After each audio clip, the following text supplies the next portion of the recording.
हल्की बारिश, आहिस्ता हुआ की आवाज़। ये वाक़या इस वक्त का है जब मेरी उम्र तकरीबन 7 या 8 साल थी। मैं एक ऐसा बच्चा थी जो स्कूल से आकर कुछ वक्त घर में अकेली रहती थी। मेरा घर बड़ा था, 2 मंजिला और शहर के किनारे पर वाक़े। मुझे वो घर बहुत पसंद था, लेकिन कभी कभार वो बहुत खौफनाक भी लगता था। एक दिन मैं स्कूल से घर आई, हमेशा की तरह मैंने दरवाज़ा लॉक किया और अपने कमरे की तरफ गई।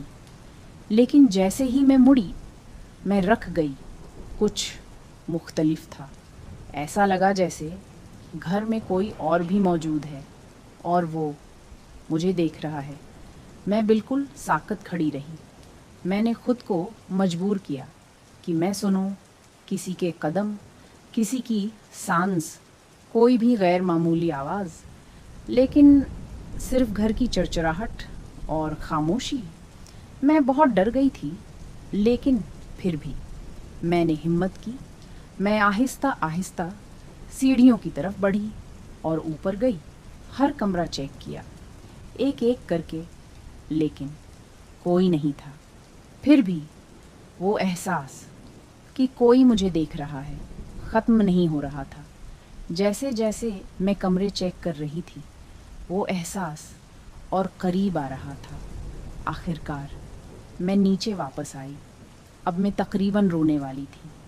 फिर मैंने उसे देखा, अपनी आँख के कोने से एक सियाह साया। मैं फ़ौरन मुड़ी, लेकिन वहाँ कुछ नहीं था। मैंने सोचा शायद मेरा वहम है। फिर दोबारा दूसरी तरफ वही साया। मैं बार बार मुड़ती, लेकिन हर बार कुछ नहीं। अब मैं वाकई घबरा चुकी थी। मैंने फ़ैसला किया, मुझे भागना है। मैं लिविंग रूम की तरफ दौड़ी।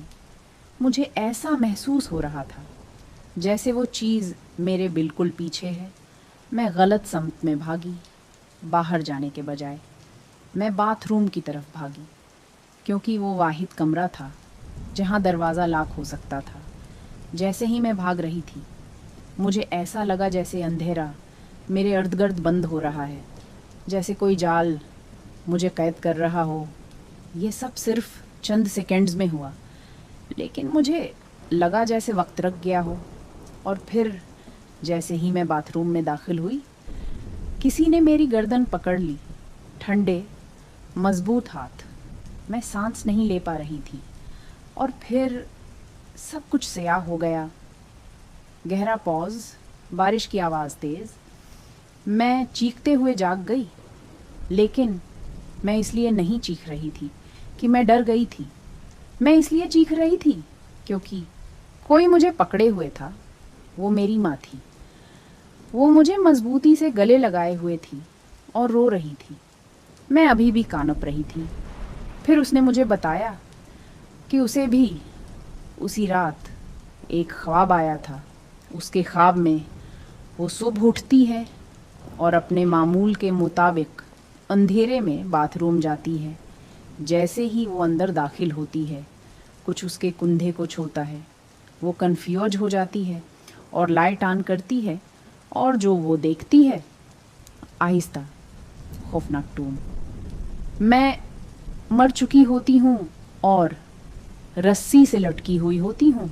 वो चीखती है और फौरन मेरे कमरे की तरफ दौड़ती है जहाँ मैं ज़िंदा होती हूँ। वो मुझे पकड़कर रोने लगती है। हम दोनों पूरी रात नहीं सोए। हम किचन में बैठे रहे, रोशनी जलाई और खामोशी में वक्त गुजारा। सालों बाद भी हमें नहीं मालूम कि ये क्या था। क्या ये सिर्फ एक अजीब इत्तेफाक था, या वाकई कोई चीज़ हमारे साथ थी। आज भी जब मुझे आँख के कोने से कुछ नज़र आता है, तो मुझे वही एहसास होता है कि कोई मुझे देख रहा है। बारिश की आवाज़, हल्की उदासी। ये वाक़या 2010 के बाद का है। मैंने हाल ही में अपना पहला घर ख़रीदा था। मैं और मेरा छोटा बेटा वहाँ शिफ्ट हुए थे। इस घर की पिछली मालिक एक औरत थी। जो अपनी 50 की उम्र में दिल के दौरे से फोत हो गई थी। कुछ ही वक्त बाद हमें एक आवारा कुत्ता मिला, बहुत कमज़ोर, बीमार और अकेला। हम उसे घर ले आए और उसका नाम रखा करपटो। हमने उसका इलाज करवाया, उसे प्यार दिया और आहिस्ता आहिस्ता वो हमारा ख़ानदान बन गया।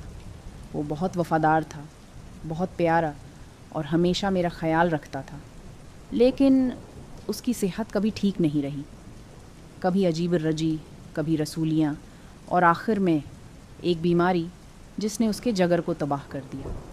मैं उसे अपने बच्चे की तरह चाहती थी।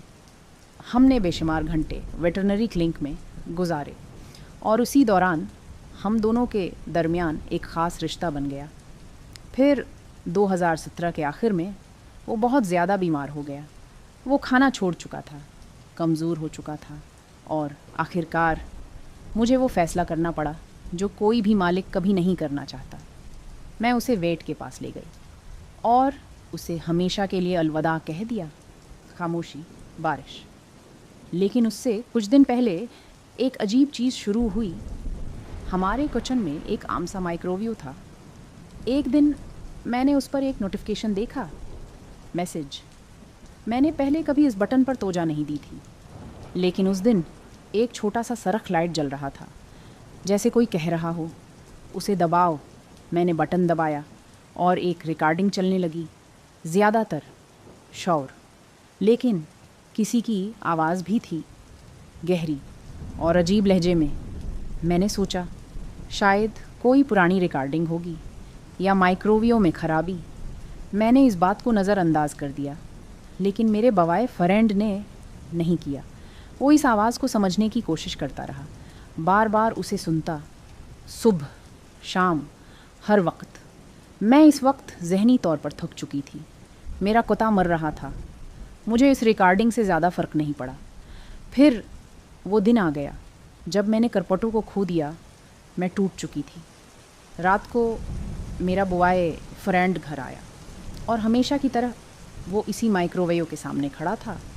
मैं उसके पास गई और कहा, मेरे पास आओ, मुझे तुम्हारी ज़रूरत है। लेकिन वो खामोश था। वो मुझे देख रहा था, ऐसे जैसे कुछ गलत हो। उसने कहा, मैं समझ गया हूँ। मैंने पूछा, क्या? वो बोला, मैं नहीं चाहता कि तुम सुनो। मेरा दिल बैठ गया। मैंने कहा, मुझे अभी बताओ। उसने कहा, खुद सुन लो। मैंने माइक्रोवेव का बटन दबाया और इस बार आवाज़ बिल्कुल साफ़ थी।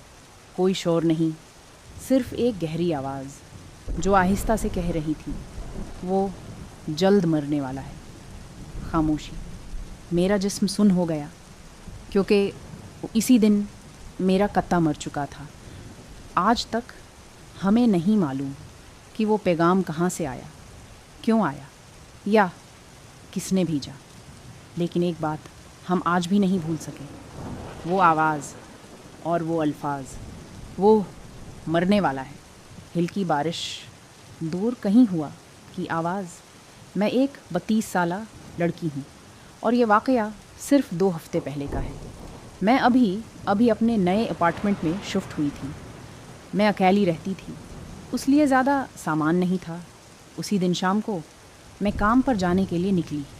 जैसे ही मैं अपनी गाड़ी की तरफ जा रही थी, मैंने देखा एक औरत मेरी तरफ आ रही है। वो तकरीबन 45 से 55 साल की लग रही थी। उसकी हालत बहुत अजीब थी। वो बहुत कमज़ोर थी, आँखों के नीचे गहरे साए, होंठ खशक और दांत ख़राब और टूटे हुए। वो मुस्कुरा रही थी, लेकिन वो मुस्कुराहट खौफनाक थी। वो बोली, हेलो, तुम नई पड़ोसी हो ना? मैंने कहा, जी, अभी 3 दिन पहले आई हूँ। फिर मैंने देखा वो अपने हाथ के पीछे कुछ छिपा रही थी और वो उसे दिखाने के लिए बहुत पुरजोश थी। फिर उसने वो चीज़ सामने लाई, एक अजीब सा गड़िया। वो किसी नारियल जैसी लग रही थी। वो बोली, उसका नाम जम्बालिया है। मैंने ज़बरदस्ती मुस्कुरा कर कहा, अच्छा, खुशी हुई मिलकर। मैं जल्दी से वहाँ से निकलना चाहती थी। मैंने कहा, मुझे देर हो रही है, बाद में मिलते हैं। वो बोली, मुझे ईमा कह सकती हो। मैंने सिर हिलाया और गाड़ी में बैठ गई। जब मैंने रियर व्यू मिरर में देखा, वो मुझे घूर रही थी और गड़िया को हिला रही थी। काम से वापस आते वक्त मैंने उसे दोबारा देखा।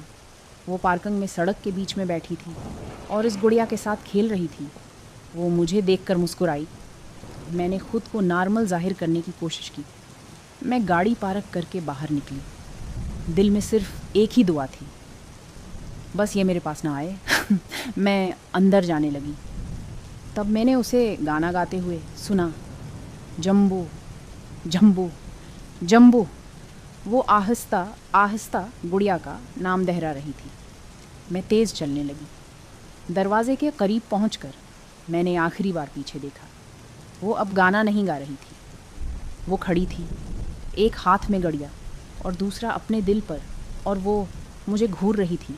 मैं फ़ौरन अंदर चली गई और दरवाज़ा लॉक कर दिया। उसी रात मैं अचानक जाग गई। वक्त था 4:30 सुबह। मुझे समझ नहीं आ रहा था कि मैं क्यों जागी। फिर मैंने आवाज़ सुनी, टुक टुक, जैसे कोई खिड़की पर हल्की हल्की दस्तक दे रहा हो। मैं जम गई। फिर आवाज़ रुक गई और उसके बाद किसी के चलने की आवाज़, और फिर सरगोशी। मैं मुकम्मल तौर पर खौफजदा हो चुकी थी। फिर अचानक ज़ोर से दरवाज़ा बंद होने की आवाज़ आई। मैं फ़ौरन उठकर हर कमरा चेक करने लगी। कुछ नहीं। आखिर में मैं बाथरूम में गई और जैसे ही मैंने शावर का पर्दा हटाया, वहाँ कुछ था, लेकिन कोई इंसान नहीं। वो गड़िया थी, जम्बालिया। मेरा दिल रक गया। मैं फ़ौरन समझ गई, वो औरत मेरे घर में आई थी। मैंने पूरा घर चेक किया और आखिरकार मुझे बाथरूम की खिड़की मिली, खुली हुई। मैं भूल गई थी उसे लॉक करना। मैं फ़ौरन मैनेजमेंट के पास गई और सब कुछ बताया। उन्होंने कहा वो इस औरत से बात करेंगे और मुझे 1 महीने का फ्री रेंट भी दिया। 1 हफ्ते बाद मुझे खबर मिली, ईमा को गिरफ़्तार कर लिया गया। जब मैनेजर ने उससे बात की, वो गुस्से में आ गई और ख़ुद पर काबू खो बैठी। उसे ज़हनी इलाज के लिए भेजा गया। मैंने वो गड़िया फेंक दी और अपनी ज़िंदगी आगे बढ़ाने की कोशिश की। लेकिन आज भी जब कभी मैं रात को जागती हूँ तो मुझे ऐसा लगता है जैसे कोई मुझे देख रहा है और कहीं कोई आहिस्ता से कह रहा हो, जम्बू जम्बू जम्बू।